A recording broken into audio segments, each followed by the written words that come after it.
আকাশবাণী আগরতলা। স্থানীয় সংবাদ পড়ছি সবুজ কলি মিশ্র। উত্তর পূর্ব উন্নয়ন মন্ত্রকের সচিব সঞ্জয় জাজু 3 দিনের রাজ্য সফরের উদ্দেশ্যে আজ আগরতলায় আসছেন। দুপুরে আগরতলা পৌঁছে তিনি চলে যাবেন উত্তর জেলার ধর্মনগরে। সেখানে ফুলবাড়ুইতে আগর চাষের গ্রাম পরিদর্শন করবেন। এরপর তিনি ঊনকোটি জেলায় একটি প্রকল্প পরিদর্শন করবেন। আগামীকাল শ্রী জাজু আগরতলায় পিএম ডিভাইনের একটি প্রকল্প পরিদর্শন করবেন ও সচিবালয়ে একটি পর্যালোচনা বৈঠকে অংশগ্রহণ করবেন। পরে তিনি সিপাহীজলা অভয়ারণ্য, বিশ্রামগঞ্জে পিএম ডিভাইন প্রকল্প, নির্মহল, মাতাবাড়ি পরিদর্শন করবেন। ডোনার সচিব ওই দিনই মহারানী ব্যারেজ, ছবিমুড়া ও নারকেলকুঞ্জ পরিদর্শন করবেন। ত্রিপুরা উপজাতি এলাকা স্বশাসিত জেলা পরিষদ অর্থাৎ এডিসির নবনির্বাচিত সদস্যগণ আগামী 27 এপ্রিল শপথ গ্রহণ করবেন। ওই দিন বেলা 11টায় খুমুলুংস্থিত এডিসির কাউন্সিলিং ভবনে শপথ গ্রহণ অনুষ্ঠান অনুষ্ঠিত হবে। নবনির্বাচিত সদস্যদের শপথ বাক্য পাঠ করাবেন আইন সচিব শঙ্করী দাস। প্রধানমন্ত্রী নরেন্দ্র মোদী আগামীকাল সকাল 11টায় আকাশবাণীর মন কি বাত অনুষ্ঠানে দেশ বিদেশের জনগণের সঙ্গে মতবিনিময় করবেন। এটি হবে মন কি বাতের 133তম পর্ব। এই অনুষ্ঠানটি আকাশবাণী ও দূরদর্শনের সমস্ত নেটওয়ার্ক, আকাশবাণী সংবাদ ওয়েবসাইট www.newsonair.com ও নিউজ অন এয়ার মোবাইল অ্যাপে শোনা যাবে। অনুষ্ঠানটি আকাশবাণী, ডিডি নিউজ, প্রধানমন্ত্রীর দপ্তর তথা তথ্য ও সম্প্রচার মন্ত্রকের ইউটিউব চ্যানেলেও শুনতে পাওয়া যাবে।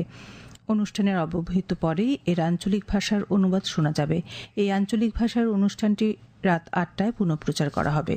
জাতীয় পঞ্চায়েত রাজ দিবস উপলক্ষে গতকাল মাই ভারত পশ্চিম ত্রিপুরা জেলা ইউনিটের উদ্যোগে ডুকলি ব্লকের কাঞ্চনমালা গ্রামে মডেল যুব গ্রাম সভা অনুষ্ঠিত হয়। অনুষ্ঠানের মূল লক্ষ্য ছিল গ্রামীণ শাসন ব্যবস্থায় যুব সমাজের সক্রিয় অংশগ্রহণ বৃদ্ধি করা এবং পঞ্চায়েত রাজ ব্যবস্থা সম্পর্কে সচেতনতা গড়ে তোলা। আয়োজক সংস্থার পক্ষে জেলা যুব আধিকারিক অজিত কুমার জানান, এই ধরনের উদ্যোগ তরুণ প্রজন্মকে গণতান্ত্রিক প্রক্রিয়ায় অংশগ্রহণে উৎসাহিত করে এবং ভবিষ্যতের নেতৃত্ব গড়ে তুলতে সহায়তা করে। অনুষ্ঠানে উপস্থিত ছিলেন ত্রিপুরা মহিলা কমিশনের চেয়ারপারসন ঝর্ণা দেববর্মা, পশ্চিম ত্রিপুরা জেলার পুলিশ সুপার নমিত পাঠক প্রমুখ। অনির্দিষ্টকালের জন্য মুলতবি থাকা ত্রয়োদশ ত্রিপুরা বিধানসভার নবম অধিবেশন আগামী 30 এপ্রিল সকাল 11টায় পুনরায় বসছে। ত্রিপুরা বিধানসভার কার্যপ্রণালী এবং নিয়মাবলী বিধির 19 নং অনুচ্ছেদ অনুযায়ী রাজ্য বিধানসভার অধ্যক্ষ রামপদ জমাতিয়া দ্বিতীয় পর্যায়ে বিধানসভার এই অধিবেশন পুনরায় আহ্বান করছেন। দেশজুড়ে গ্রামীণ জীবনযাত্রা, নারী উদ্যোক্তা এবং ঐতিহ্যবাহী কারুশিল্পের প্রসারের লক্ষ্যে পল্লী উন্নয়ন মন্ত্রক চলতি অর্থবর্ষের জন্য জাতীয় স্তরের সরস আজীবিকা মেলার ক্যালেন্ডার চূড়ান্ত করেছে। মন্ত্রক জানিয়েছে, সরস আজীবিকা মেলা 2026 আগামী 22 অক্টোবর থেকে 6 নভেম্বর পর্যন্ত গুরুগ্রামে অনুষ্ঠিত হবে। এরপরে 21 নভেম্বর থেকে 8 ডিসেম্বর পর্যন্ত নতুন দিল্লির সুন্দর নার্সারিতে সরস খাদ্য উৎসব 2026 অনুষ্ঠিত হবে।